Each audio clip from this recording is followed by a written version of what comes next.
Magandang araw po muli sa inyo mga ka-hunters. Ayan, napagkalooban naman po tayo ng mga coins na ganito. Okay, so ito po yung unang, ito talakayin natin to. Ito po ay, yan, lagyan natin, patong muna natin dyan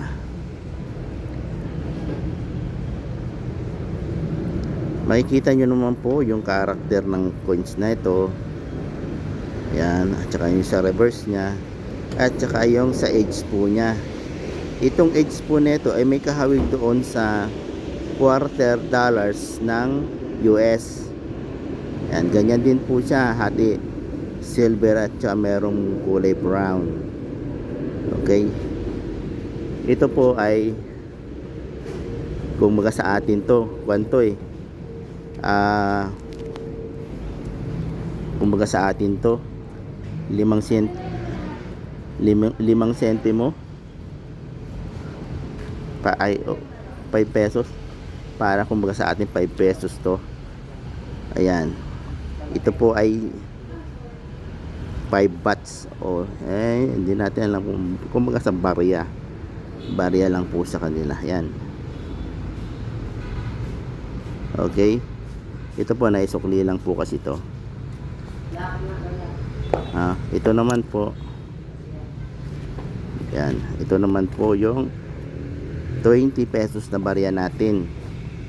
Dati papel po yan, ginawa nilang barya kasi nasisira daw, kasi nga gamit na gamit sa sirkulasyon po, kaya nasisira. So nanghihinayang sila doon sa papel na ginagamit, kaya sa matataas na bill na lang ginamit po yung pangapapel simula 50 pesos. Yan, ito po ay may taong 2020. Ayan, yan po yung 2020, at makikita rin nyo po yun, mint mark nya ay nasa upper. Sa 20 pesos po na ito, dalawa po ang variety po o uri ng ginawang coins na to. Yung isa po lower mint mark, at saka isa nga po itong upper mint mark 2020. Ayan po yan. Yan, ito ang reverse nya, siyempre nilad. At yan, sa upper mint mark po, bihira tayo makakita ng upper mint mark. Mas madalas po yung lower mint mark. So in the future siguro, o marahil ay ito magiging hard to find. So standby muna tayo dito sa mga coins na to, no, mga ka-hunters. Kung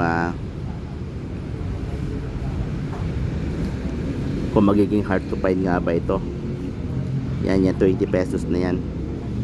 Sa akin lang po yun. Kung meron tayo at kaya nating mag-ipon, magtabi ng upper mint mark, yan, lalo na kung napakaganda ng kondisyon, yung makintab pa siya, pwede po natin yan itabi. Yan, muli sinasabi ko nga, ilagay po natin sa isang plastic na maliit, yung sealed na plastic, yung nasisilyuhan ng plastic po, para nang sa ganun hindi po gano'n nagagasgasan. Okay. Dito naman po tayo sa, yan, ito naman po yung tabi ko naman po to. Yan, ito naman po tayo sa 2007 na piso. Actually kanina dalawa to kaya lang nawaglit sa isip ko na excuse me po, nawaglit sa isip ko na 2007 siya. Kaya nga po, ang bilin ko sa inyo, pag kayo ay nakakita ng isang barya na may error po o rare, basta yung wag nyo na pong isama yan sa mga barya, ihiwalay nyo po agad po yan.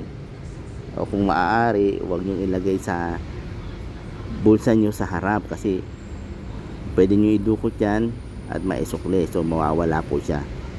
Dapat ihiwalay nyo pa na maingatan po, sa ganun hindi na po magastos o mawala pa. Yan, balik tayo sa 2007. Yan, itong 2007 po, at 5 years ago, madalas po tayo makakita niyan, itong 2007 na to. At ang bihira po ng mga panahon nun ay 2006. Bihira po yung 2006, 2007 madalas pa. Pero ngayon po, bibihira na rin po yung 2007, lalo na ang mga kondisyon na medyo ganito, very good condition po. Mahihira na po tayo makakita niyan. Kaya kung makakita po tayo, yan, itabi po natin kaagad-agad.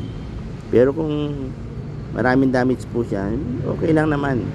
Ibalik na lang natin sa sirkulasyon para nang magamit po. Magamit pa siya. Okay? Kasi ang barya po kasi nakabase po yan sa kondisyon ng barya, ang pagtaas po. Kaya po yung mga lumang pera po, nakabase po yan sa kondisyon, hindi yung sa taon.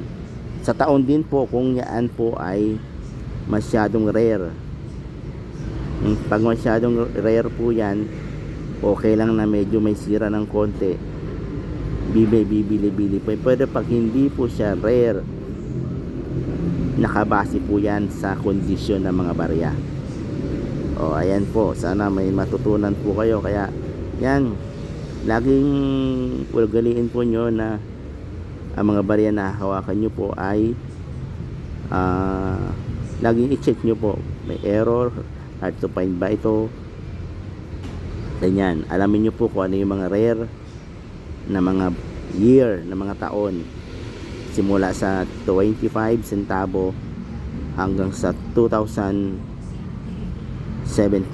o hanggang sa kasalukuyan.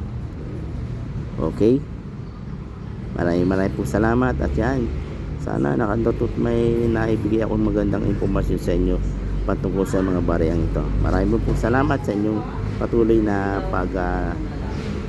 subaybay sa aking mga video. Maraming salamat po sa inyo. God bless po. Bye bye.